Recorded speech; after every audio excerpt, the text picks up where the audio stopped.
नमस्कार माझ्या शेतकरी मित्रांनो, शेतकरी दादा यूट्यूब चॅनेलमध्ये आपले सर्वांचे पुन्हा एकदा स्वागत आहे। आज आपण बघणार आहे दुपारनंतरचे सोयाबीन बाजारभाव लातूर जिल्ह्यातील, म्हणजे दिनांक 22 फेब्रुवारी 2025। सर्व शेतकऱ्यांनी हा व्हिडिओ संपूर्णपणे बघा, कुठे स्किप करता।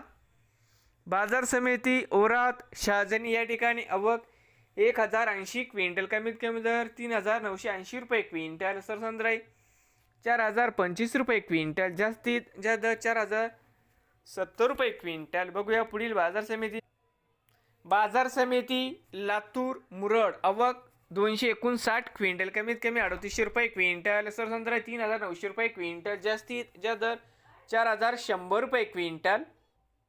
बाजार समिती लातूर या ठिकाणी आज आवक 8204 क्विंटल, कमीत कमी 3861 रुपये क्विंटल, सरसंद्राई 4100 रुपये क्विंटल, जास्तीत जास्त दर 4242 रुपये क्विंटल। नवीन आले असाल तर चॅनेलला आत्ताच सबस्क्राईब करा रोज सोयाबीनचे व्हिडिओ बघण्यासाठी।